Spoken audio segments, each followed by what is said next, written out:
62장의 말씀을 우리 보겠습니다. 이사야 62장 6절에서 12절까지의 말씀이 되겠습니다.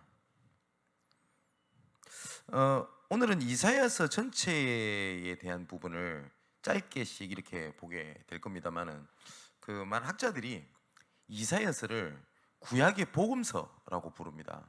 그리고 이 이사야서가 특히 바울에게 굉장히 큰 영향을 주게 됩니다. 여러 가지 말씀이 있겠습니다만은, 그래서 이 속에서 바울이 이방인 전도에 대한 방향을 찾기도 하거든요. 우리가 설교의 말씀을 듣기도 합니다만은 우리가 말씀을 좀 알아야 될 필요가 있습니다. 그렇기 때문에 혹시 시간이 되시거든 한번 읽어봐라가 아니라 반드시 읽어보시기를 좀 부탁을 드리고요. 우리가 이사야 62장 6절에서 12절까지 말씀을 우리 보겠습니다. 제가 읽어드릴게요. 예루살렘이여, 내가 너의 성벽 위에 파수꾼을 세우고 그들로 하여금 주야로 계속 잠잠하지 않게 했느니라. 너희 여호와로 기억하게 하는 자들아, 너희는 쉬지 말며 또 여호와께서 예루살렘을 세워 세상에서 찬송을 받게 하시기까지 그로 쉬지 못하시게 하라. 여호와께서 그 오른손 그 능력의 팔로 맹세하시되 내가 다시는 내 곡식을 내 원수들에게 양식으로 주지 아니하겠고 내가 수가에 얻은 포도주를 이방인이 마시지 못하게 할 것인즉 오직 추수한 자가 그것을 먹고 나 여호와를 찬송할 것이요 거둔 자가 그것을 나의 성소뜰에서 마시리라 했느니라. 성문으로 나아가라. 백성이 올 길을 닦아라. 큰 길을 수축하고 수축하라. 도를 제하라. 만민을 위하여 기치를 들라. 여호와께서 땅끝까지 선포하시되 너희는 딸 시온에게 이르라. 보라, 내 구원이 이르렀느니라. 보라, 상급이 그에게 있고 보응이 그 앞에 있느니라 하셨느니라. 사람들이 너를 이끌어 거룩한 백성이라. 여호와께서 구속하신 자라 하겠고 또 너를 일컬어 찾음받은 자요 버림받지 아니한 성읍이라 하리라. 아멘. 우리가 계속 지금 말씀을 통해서 우리가 듣는 단어 중에 하나가 망대입니다. 그리고 이 망대는 반드시 파수꾼이 필요합니다. 이 두 가지는 뗄래야 뗄 수 없는 단어죠. 파수꾼이 있어야 할 곳이 망대고요, 망대를 세워도 파수꾼이 없으면 안 됩니다. 그죠? 조금 서론해서 우리가 좀 생각을 해야 될 것이, 제가 강화문 지교에 갔을 때 조금 드렸던 말씀인데, 우리가 망대를 세운다라고 했었을 때 어쩌면 무엇을 위한 망대냐, 그리고 어디에 방향을 가지고 있는 망대냐가 나중에는 엄청난 결과를 초래하게 됩니다. 그리고 이 파수꾼이 무엇을 위한 파수꾼이냐는 것이 굉장히 중요하거든요. 실제로 현장에 가면요, 우리가 다 파악을 하지 못해서 그렇지 나름대로 이 믿는 사람들이 모임을 가지고 있는 지역, 직장 현장 생각외로 많습니다. 생각으로 좀 많다고, 그리고 또 보기도 했고 또 그렇게 또 돼야 되겠죠. 그런데 희한하죠. 그렇게 모였는데 딱 하나가 안 돼요. 뭐가 안 돼요? 전도가 안 돼요.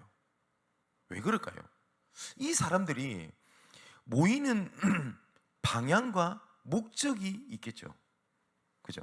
믿는 사람들이 모였으니 당연히 복음을 가진 사람들이 모인 거겠죠. 근데 어떤 사람들은 모였을 때 위로를 받기 위해서 모였을 수도 있고요, 어떤 사람은 그냥 좀 편안한 그냥 대화를 하기 위해서 모였을 수도 있겠죠.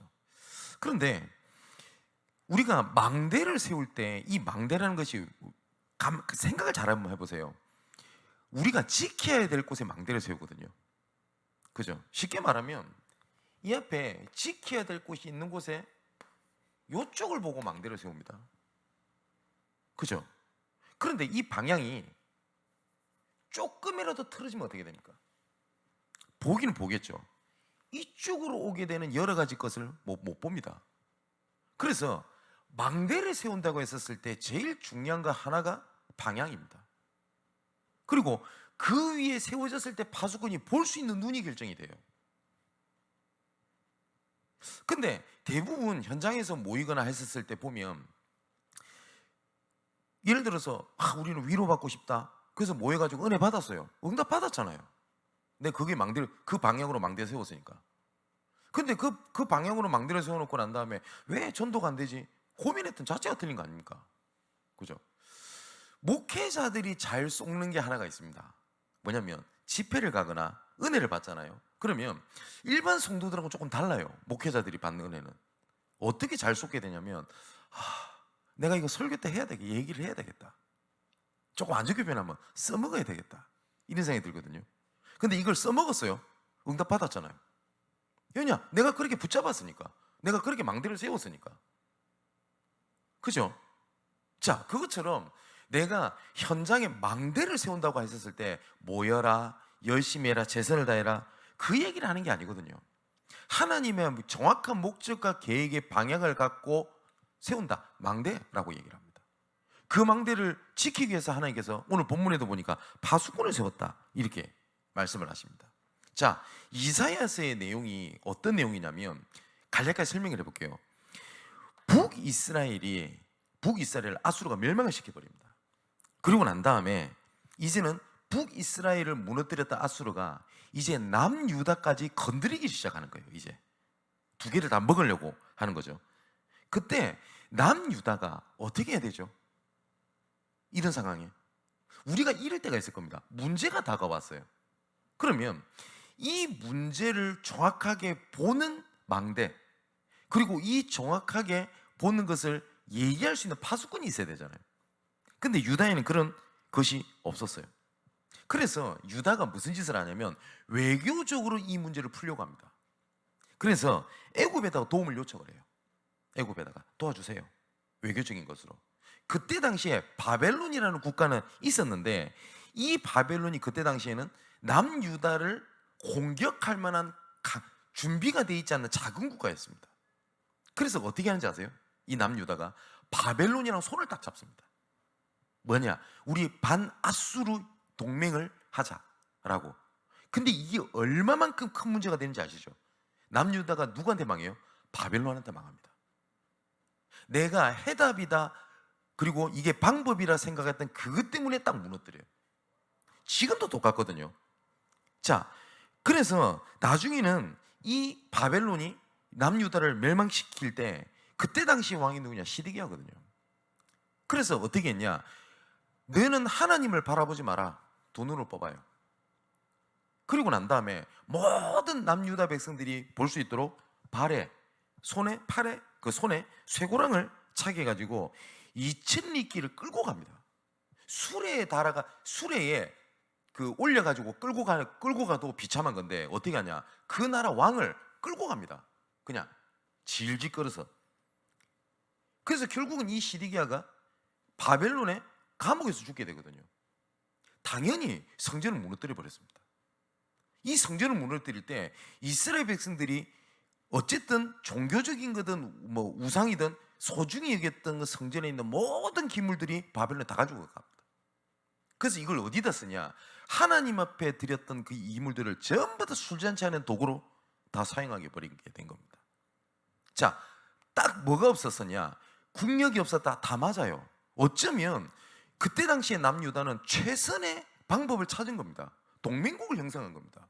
외교를 잘한 겁니다. 그죠? 근데 하나님이 보시기에 그게 아니라는 거거든요. 그래서 하나님께서 이사야를 통해서 말씀을 하신 겁니다.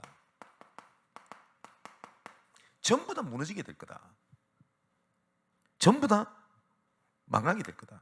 이때 하나님께서 애통한 마음을 얘기합니다. 누가 나를 위해서 갈고? 그때 이사야가 얘기를 합니다. 주여, 내가 여기 있으니 나를 보내주소서. 그러면 하나님께서 그래, 이사야, 너를 통해서 일을 진행을 할게, 이렇게 말씀하지 않으시고 아무도 이 말을 들었지 못할 것이다. 그러면서 여기에서 나옵니다. 남은 자를 찾아라. 이게 이사야서의 굉장히 중요한 얘기입니다. 그리고 난 다음에 우리가 잘 알죠? 임마누엘을 약속하셨습니다. 보라, 처녀가 잉타의 아들 낳을 것이요 그 이름을 임마누엘이라라. 뭘 약속하신 겁니까? 오실 그리스도인데 함께를 약속하셨어요. 그리고 이사야를 통해서 또 말씀을 하신 겁니다. 망대를 선다는 말이 뭐죠? 이사야 40장 7절 8절에 말씀에 대한 능력을 말씀하셨어요. 또 여호와를 앙망하는 자는 새 힘을 얻게 될 것이다. 잘 아는 구절이죠. 뭐 어디를 앙망한다는 겁니까? 말씀입니다. 그래서 또 말씀하셨습니다. 이사야 60장 1절에서 22절에 분명히 하나님께서 뭐라고 말씀하셨냐? 여호와의 영광이 이르렀고 여호와의 영광이 내 위에 임하였음이니라. 이미 이 빛은 너에게 임하였지 않냐? 일어나라는 겁니다. 일어나라는 겁니다. 그죠? 하나님께서 지금도 똑같이 말씀하십니다.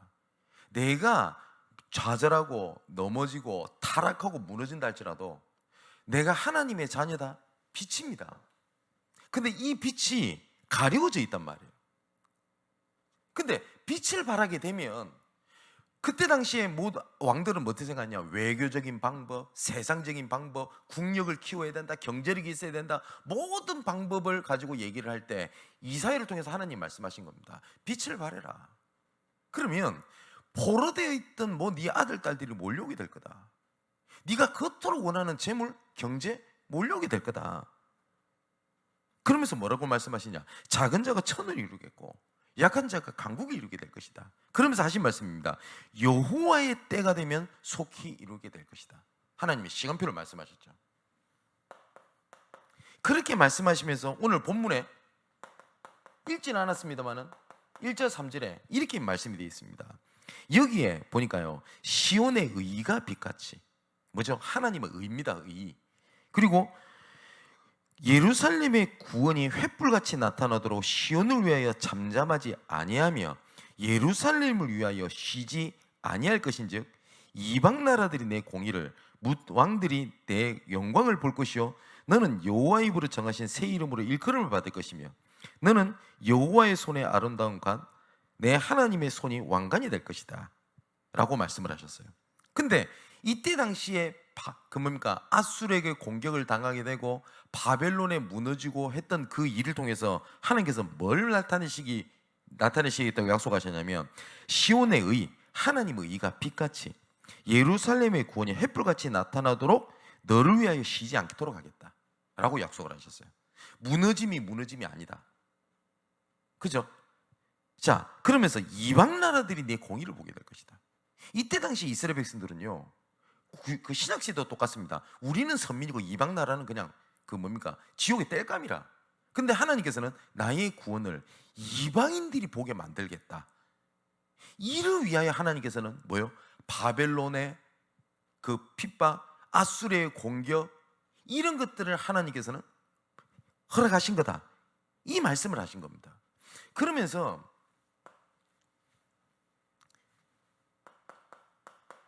이사야 62장 4절에서 5절을 보니까 하나님의 사랑을 말씀을 하십니다. 뭐라고 되어 있냐? 여기 헵시바라고 되어 있거든요. 이 헵시바가 히스기야 왕의 아내의 이름입니다. 그 뜻이 뭐냐? 내 기쁨은 너한테 있다, 이 말입니다. 하나님께서 이스라엘 백성들을 뭐라고 말씀하시냐? 우리는 죽었습니다, 우리는 안 됩니다, 끝입니다 라고 말씀하시는데 하나님은 너가 내 기쁨이다 라고 말씀하시고요. 여기 보면 뷸라라고 단어가 있거든요. 5절을 보니까 여기는 결혼한 여자를 얘기를 합니다. 뜻이, 그러니까 너는 나와 결혼한 것이다 라는 표현을 씁니다. 원래 우리나라도 보면 촌수를 따지죠. 그리고 아버지와 아들은 몇 촌 이렇게 얘기를 하죠. 그죠? 근데 부부 관계는 몇 촌이라고 하죠? 우리나라에 무촌입니다. 무촌. 촌수가 없어요. 같다라고 봅니다. 법적으로, 법으로도. 그죠? 결혼이라고 하는 부부라고 관계가 끼어지지 않는 이상은 같습니다. 그래서 지아비는 높고 아내는 아래고, 그거는 말도 안 되는 소리가 그 유교 사상이고요. 법적으로도 뭐냐면 남편과 아내는 무촌입니다. 그러니까 하나님께서 뭐라고 말씀하셨냐? 하나다 너랑, 그리고 너는 나와 함께 간다라고 말씀을 하신 겁니다. 자, 이 배경 속에서 오늘 본문의 말씀을 하신 거거든요. 예루살렘이여 내가 너의 성벽에 파수꾼을 세워라.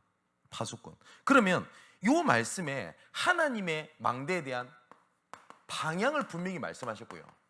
그 방향을 향한 파수꾼을 하나님께서 말씀을 하고 계시는 겁니다. 자, 이 파수꾼에는요 중요한 세 가지 의미와 방향이 있습니다. 이 파수꾼에 대해서는. 파수꾼을 세운다는 것은 제일 중요한 건 나중에 결론에 말씀드리겠습니다만은 하나님께서는 너라고 말씀을 하셨어요. 하나님께서. 그러니까 말씀을 우리가 받을 때 이 말씀은 김제사가 들어야 되는데 그 진짜 잘못 들은 거예요. 그죠? 예를 들어 어떤 사람은 뭐 말씀을 전하는데 아이고 목사님 진화 잘하지. 그거 잘못 들은 거예요. 그러니까 하나님께서는 우리에게 주신 거거든요. 나. 그리고 두 번째입니다. 이것을 같이 들어야 되는데 이 파수꾼이 잠자는 자들이 있단 말이에요. 무슨 말이냐? 의인인데 빛을 발하고 있지 못한 자들. 세 번째는 내가 처한 현장. 이 세 가지 원리입니다. 그래서 전도도 똑같습니다. 하나님께서 나를 불러 어떻게 하냐? 같이 복음을 전할 의인을 깨워 현장을 파고 들어가는 걸 보고 전도라고 얘기를 합니다. 우리가 불신자 전도 얘기를 하는데 불신자 전도도 마찬가지입니다. 내가 불신자를 파고 들어가는 것도 맞겠습니다만은 그 현장에서 잠자는 의인들이 있어요. 그죠? 예수님께서 이렇게 말씀하셨습니다. 나는 의인, 하나님께서는 의인들, 제자들을 세워 현장을 파고 들어가게 된 겁니다. 그렇다면 우리가 봐야 될 눈도 이렇습니다. 하나님께서 나를 통하여 잠자는 자들을 깨워 내가 처한 현장에 하나님께서 파수꾼으로 세웠다.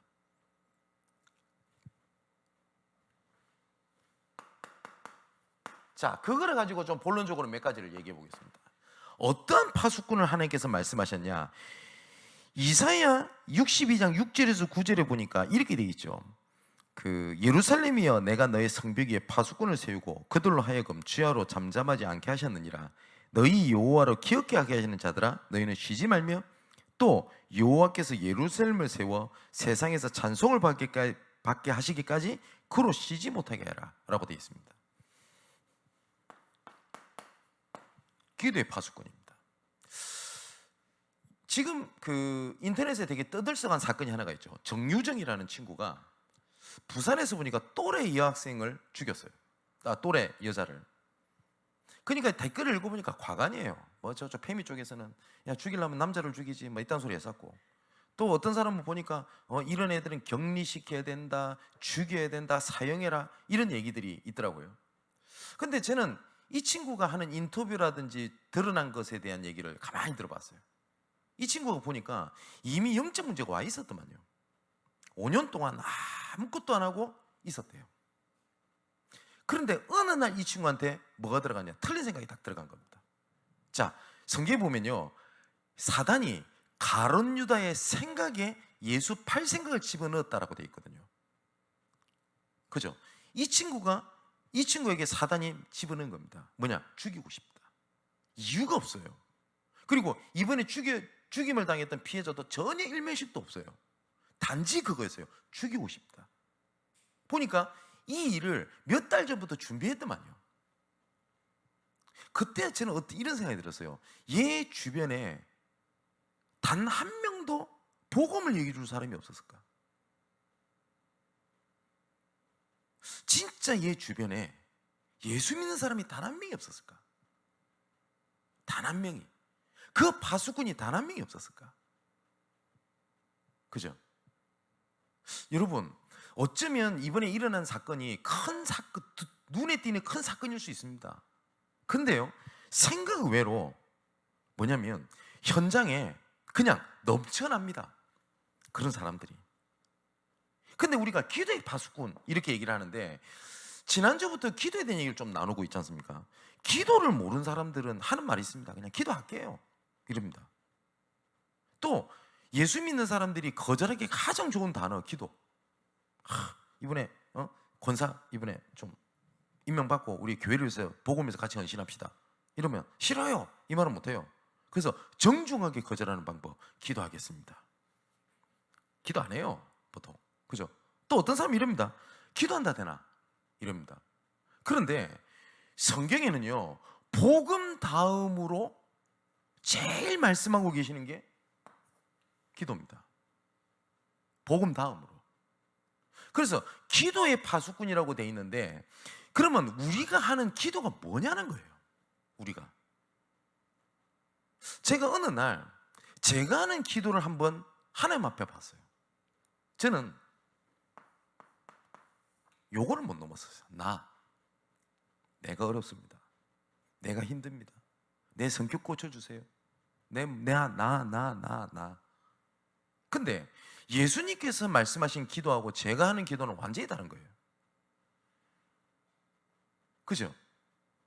하나님께서 우리를 기도의 파수꾼으로 세우신 게 있습니다. 그래서 하나님께서는 여러 가지 현장을 보게 하십니다. 안타까운 현장, 감사한 현장, 그죠? 그걸 보면서 하나님께서는 우리에게 기도의 파수꾼을 말씀을 하신 겁니다. 근데 이 사단은요, 그런 현장을 보면서 어떻게 만드는지 아세요? 포기, 좌절, 비판, 그렇게 딱 만들어요. 자, 오늘 성경 본문에 보니까 뭐라고 돼 있죠? 성벽 위에 파수꾼을 세우고 이랬거든요. 왜 성벽에다가 세워야 되죠? 서론에 말씀드렸죠. 방향입니다. 왜냐? 바깥에서 공격이 들어오기 때문에. 그죠? 그리고 주야로 이래 돼 있습니다. 이거는 24시를 얘기를 하죠. 24시 기도가 가능합니까? 이 말은 우리가 생각하는 눈을 감고 기도하는 그 기도를 얘기하는 게 아닙니다. 모든 생각과 방향, 심지어 걷고 식사하는 것까지도 하나님의 계획과 관련되어 있다, 이 말입니다. 그리고 이렇게 되어 있습니다. 여호와로 기억하게 하시는 자라고 되어 있죠. 하나님께서는 계속 말씀드리죠. 언약을 기억하신다고 되어 있어요. 그 언약을. 그리고 오른손, 능력의 팔, 이래 되어 있는데, 성경에는 하나님의 능력을 오른손이라는 표현으로 많이 이렇게 기록되어져 있습니다.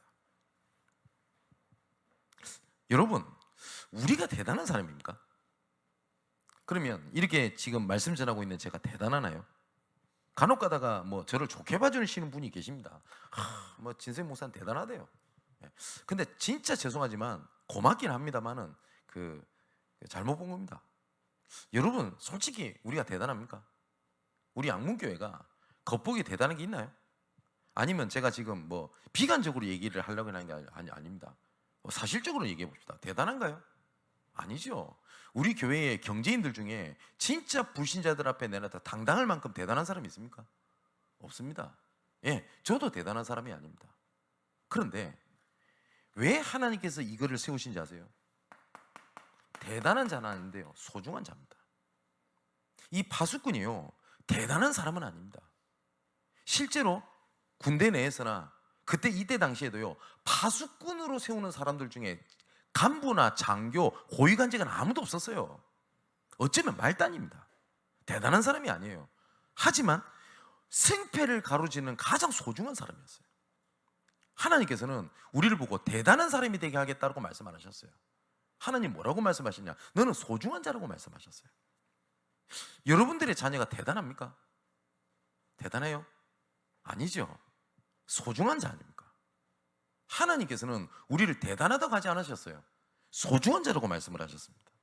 왜 소중한 자냐? 기도의 파수꾼입니다. 그죠? 미스바에 모여서 기도하는 이스라엘 백성들을 향해서 사무엘이 했던 고백입니다. 내가 너희를 위해서 기도를 쉬지 않는, 기도를 쉬는 범죄를, 내가 죄악을 하나님 앞에 하지 않겠다라고 선언을 하거든요.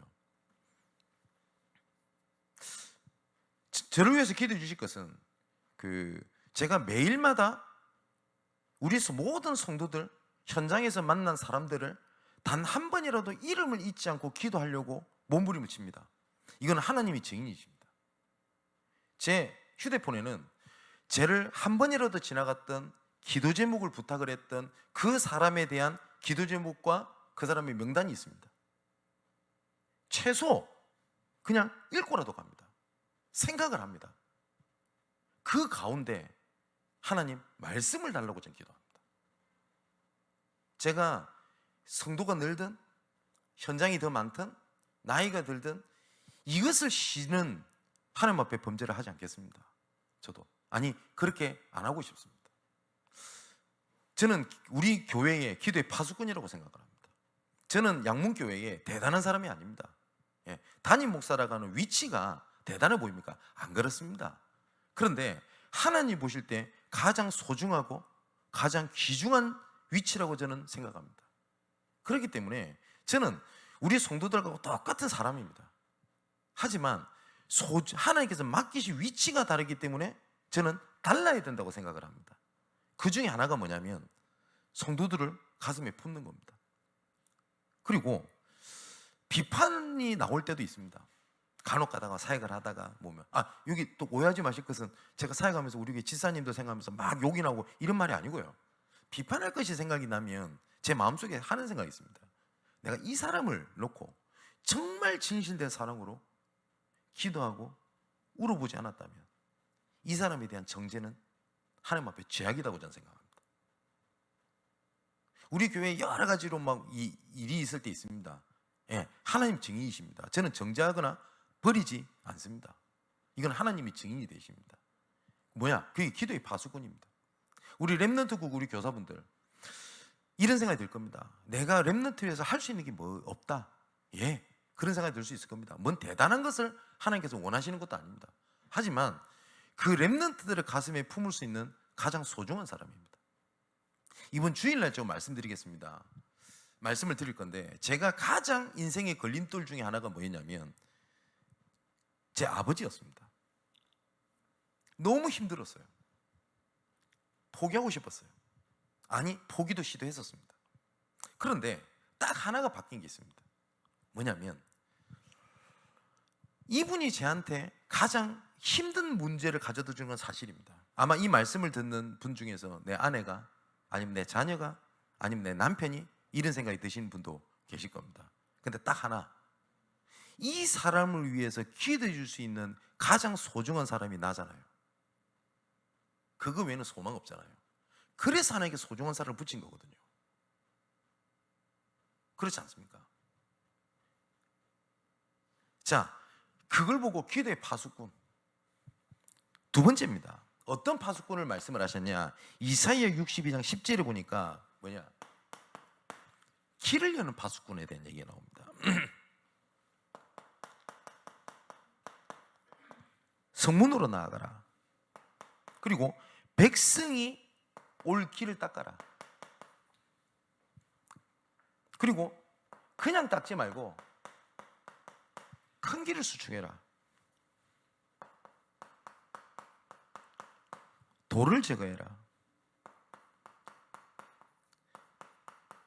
만민 위에서 기치를 들어라. 그 길을 제시하는 겁니다. 그죠?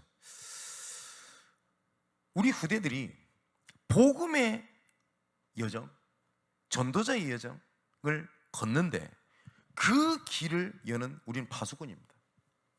저는 제 마음속에 이건 목사로서의 제 기도 제목이니까요. 우리 교회에 전도에 대한 관심이 없어. 그래서 전도를 안 해. 그건 제 책임 아닙니다. 그죠? 아닌 말로 책임 회피가 아니라. 근데 우리 교회에 정말 전도 운동하고 싶어요. 정말 지역 살리기 원해요. 그런데 그것에 대한 제가 답을 제시하지 못하고 함께 가지 못한다면 저는 그 목회자 책임이라 생각하거든요. 그죠? 자, 우리 후대들 중에 정말 전도자의 길을 갈 수 있는 애를 하나님이 맡기셨어요. 정말 그 길을 가기를 원해요. 근데 그 길을 우리가 닦아주지 못한다면 어떻게 되겠습니까? 그 파수꾼을 얘기를 하는 겁니다. 자, 길을 만들고 그리고 그 길을 지켜주는 파수꾼. 11절에 세 번째 이렇게 돼 있어요. 소식을 알리는 그 파수꾼인데 11절에 여호와께서 땅끝까지 선포하시되라고 돼 있거든요. 여기 보니까 땅끝이라고 돼 있습니다. 땅끝까지 선포하시되 너희는 딸 시온에게 이르라 라고 돼 있어요. 땅끝까지 복음을 증거하려고 하면 막 여기저기 다녀야 되잖아요. 근데 여기 보니까 하나님께서 말씀을 하시는 것이 뭐냐면 시온이라고 돼 있습니다. 여기 보면 시온에게 이르라고 하는 것은 이스라엘 백성에 대한 남은 자들 얘기를 하거든요. 그냥 아까 소리를 말씀드렸던 것처럼 아까 말씀드렸죠. 하나님께서 땅끝까지 복음을 증가하기 위하여 잠자고 있는 의인들을 깨워, 그죠? 땅끝까지 가게 하시는 하나님의 계획입니다. 그렇다면 우리 교역자들 그리고 또 우리 성도들 중직자들은 두 눈을 켜가지고 파수꾼으로 있어야 될 게 있어요. 뭐냐면 지금 나도 모르게 교회 안에 잠자고 있는 의인이 있을 수 있어요. 현장에 잠자고 있는 의인이 있을 수 있어요. 그런 자들 깨우는 겁니다. 그래서 함께 어디를 가느냐? 땅끝까지 가는 겁니다. 여기에 하나님께서 또 이렇게 말씀하셨어요. 여기에 세 번째 이렇게 있습니다. 상급이 있고, 상급은 잘 아시죠? 여기 또 보니까 보응이 있겠다라고 말씀하셨어요. 어떤 한 일에 대한 대가를 치르게 하겠다라고, 그 대가를 얻을 수 있도록 하겠다, 이렇게 말씀을 하셨습니다. 자, 마지막 결론. 이사야 62장 12절에 굉장히 중요한 말씀이 나옵니다. 뭐라고 되어 있냐면 하나님이 너를 일컬어, 이렇게 말씀하셨어요. 제일 중요한 게 너입니다. 나 자신. 아까도 말씀드렸죠. 이 말씀은 박 집사가 들어야 되는데 그렇게 들으면 안 돼요. 그죠? 이 말씀 어디 가서 써먹어야 되겠다, 이렇게 들어도 안 되겠죠. 또 이 말씀은 하필이면 꼭 이 말씀은 저 장로님이 들어야 되는데 이 자리에 없네, 이런 사람이 있어요 보면. 그죠? 하나님께서 너라고 말씀하셨거든요. 여기 보니까 너를 일컬어 이러면서 첫 번째 뭐라고 되어 있습니까? 거룩한 백성이다 라고 말씀하셨어요. 이 부분은 제가 전도학회 때 말씀드린 적이 있습니다. 이 거룩하다는 말이 뭐죠? 거룩. 성경에 나오죠. 거룩하다는 말은 구별됐다라는 말입니다. 구별됐다. 그래서 우리는 거룩 이러니까 막 홀리해지고 해가지고 약간 천사처럼 나풀나풀하면서 눈 감고 이것도 거룩 그런 모습이 나타날 수 있겠죠. 근데 거룩은 구별됐다라는 뜻입니다. 그럼 거룩한 자는 뭐냐면 구별된 자. 그러면 구별된 자에게는요, 구별된 응답이 있어요. 여러분, 우리가 하나님께서 우리 하나님의 백성들 혹은 이 땅에 하나님 주신 은혜가 있거든요. 일반적 은총이 있어요. 공기, 물, 우리가 살아갈 수 있는 거, 이거는 불신자들도 같이 누리는 하나님의 은총입니다. 그죠? 그것조차 없으면 못 삽니다. 저는 천문학을 잘 모릅니다만은 우리 지구가 조금만 방향이 틀어져서 태양을 돌아도 우리는 못 산다네요. 이게 정확한 주기로 돌아야 된대요. 조금이라도 틀어지면 못 산답니다. 참, 해와 달과 별을 만드신 하나님, 그 말이 맞아요, 진짜. 그죠? 이거는 모든 사람들이 누리는 일반적 은총입니다.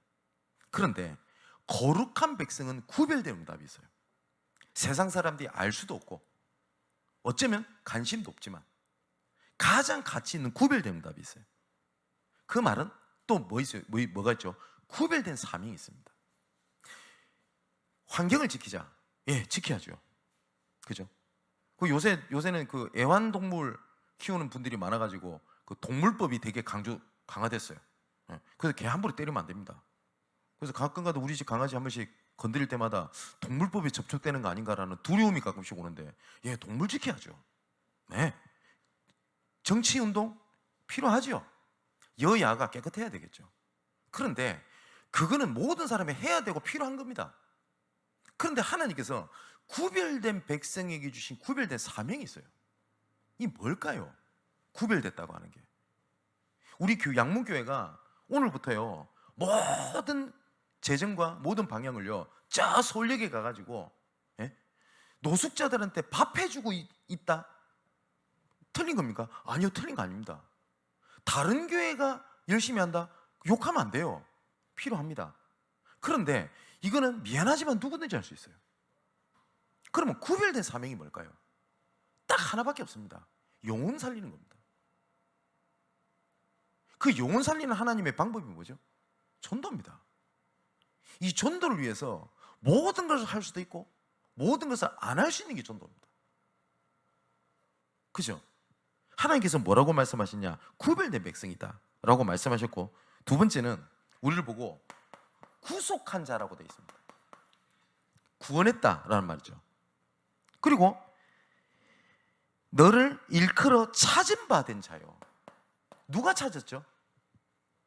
우리가 하나님을 찾아간 게 아닙니다. 하나님께서 찾은 자라고 되어 있습니다. 하나님의 필요에 의하여, 하나님의 절대적 계획에 의하여. 그리고 마지막에 뭐라고 되어 있습니까? 버림받지 아니한 성읍이다 라고 되어 있습니다. 우리의 위치를 얘기를 하는 거죠. 자, 그러면 이제 전달해 드려야 될 부분들은 다 말씀을 드렸습니다. 그럼 한 가지를 딱 정리해 봅시다. 내가 무엇을 보고 무엇을 향해서 지금 달려갑니까? 그게 나의 망대입니다. 그죠? 이 망대를 하나님의 것으로 바꾸자는 겁니다. 하나님의 것으로. 혹시 내가 낮은 자존감을 바꾸기 위하여 명예를 위해서 달려갑니까? 어떻습니까? 아니면 내 상처받지 아니하는 방향으로 혹시 망대를 세워 달려가고 있지는 않습니까? 나는 이 부분에 상처가 있어서 이 부분은 내가 절대 안 돼 라는. 그러면 그 방향으로 모든 것이 보일걸요. 이걸 보고 다른 말로 동기라고도 하는데요. 그죠? 여기에 하나님의 계획이 있어요. 여기 요 부분에 제 손으로 오른쪽에. 그죠? 그러면 방향만 맞추고 있으면 보기 싫어도 보입니다. 그죠? 이번 주 주신 말씀처럼 그때에 다메섹에 아나니아라는 제자가 있었다니 라고 되어 있거든요. 그때에 하나님께서 제자를 붙이는 그때에 하나님의 보좌의 능력이 나타나는 그때에 하나님이 구원의 시간표는 그때에. 그죠? 근데 내가 망대를 어디다 세우고 있냐? 이렇게 세우고 있어요. 그러면서 뭐라고 하는지 압니까? 하나님의 응답이 없어. 하나님은 잠잠하시고 계셔. 하나님은 나에게 응답을 안 하고 계셔. 우리가 혹시 이러고 있지 않습니까? 그죠? 그렇다면 하나님이 주신 그 방향의 망대를 세워 뭐요? 주야로 그 속에 있는 겁니다. 일심, 전심, 지속입니다. 아까도 말씀드렸듯이 이 파수꾼은 소수입니다. 굉장히 적은 소수입니다. 하지만 전체를 살리고 죽이고 결정됩니다. 그래서 이 파수꾼은 대단한 사람을 세우지 않습니다. 소중한 사람을 세웁니다. 그래서 하나님께서는 우리를 보고 소중한 자라고 되어 있습니다. 그죠? 각 지역마다 올바른 하나님의 방향의 망대를 세워 일심전심 지속하는 파수꾼의 사명을 감당하는 전도자 되시기를 주님의 이름으로 축원을 드립니다. 기도하겠습니다. 아버지 하나님, 아무도 갈 수 없고 아무도 알 수도 없으며 아무도 가려고 하지 않는 그 길에 누구든 반드시 가야 하고 있어야 하는 그 하나님의 망대를 세우는 일에 우리를 파수꾼으로 세워주옵소서. 모든 자들이 복음이 무너지는 시대에, 복음이 아닌 다른 것에 집중하고 있는 이 시대에 오직 복음에 집중하게 하시고, 모든 자들이 나의 응답, 내 교회, 내 축복, 내 응답을 외치고 있는 시대에 하나님께서 피로 값주고 사신 교회를 사랑하며 그 현장을 바라보고 망대를 세우고 기도로 길을 닦으며 지속할 수 있는 제자를 찾으신 하나님, 그 길에 우리가 쓰임받게 없어서 이 일에 우리 교회가 쓰임받게 하시고 이 일에 우리의 업과 우리의 달란트와 우리의 모든 것이 방향을 맞추게 하여 주옵소서. 우리를 거룩한 백성이로 부르셨습니다. 구별된 자로 부르셨사오니 구별된 응답을 보게 하시고 구별된 사명을 붙잡게 하여 주옵소서. 이 시간 각 지역마다 하나님의 나라가 임하는 시간 되게 하시고 각 지역에 전도운동을 두고 기도하는 모든 주의 백성들, 전도자들, 사역자들 위해 하나님의 나라가 임하며 하나님께서 예배하신 축복이 임하는 시간 되게 하여 주옵소서. 살아계신 예수 그리스도 이름으로 기도하옵나이다. 아멘.